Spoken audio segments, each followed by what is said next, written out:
Okay, so topic one is the spheres of wellness. There's 8 spheres of wellness some individuals break down to 7, some 6. I kind of roll mine into 4.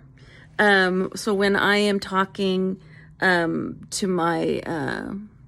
my staff, what I do is I really focus on cognitive, which is intellectual wellness, and spiritual wellness.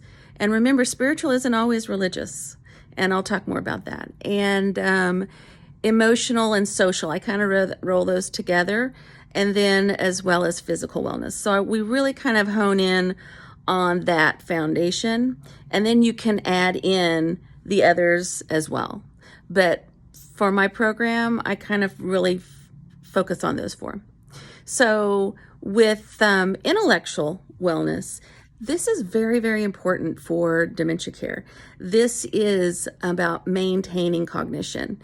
And so we want individuals that have cognitive impairment to use their brain. We want to stimulate them to the best of their ability, but we also need to know them well enough to know when they're going to get overstimulated or feel too much pressure. So how we approach an activity of engagement, which type of activities of engagement, what level of cognition are they at, what's going to be the very best type of activity or engagement for them. All of this impacts. So the other thing to remember about cognitive stimulation is everything they do is an activity.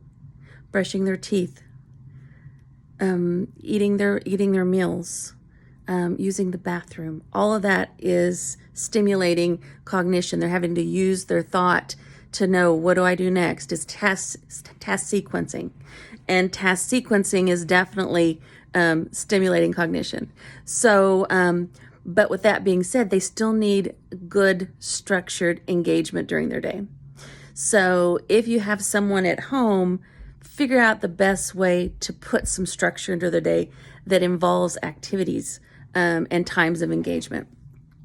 So I'm going to break down some of the different types of cognitive engagement activities and ideas, and you can follow along with whichever ones are most of interest.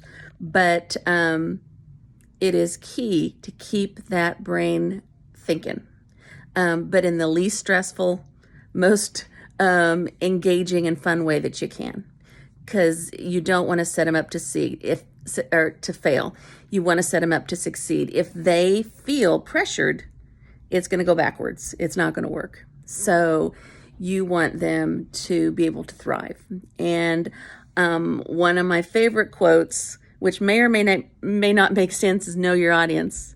Know the level of cognition that they're at, know what they're capable of, know what they struggle with. So then you have a better idea as to what to offer them, how to assist them with something that might be just a little bit more difficult, and then you can kind of prep it and then have them do the part that they can do so they don't feel like they're all alone and not knowing what to do. So cognitive stimulation is just huge. It's a huge part of engagement for them.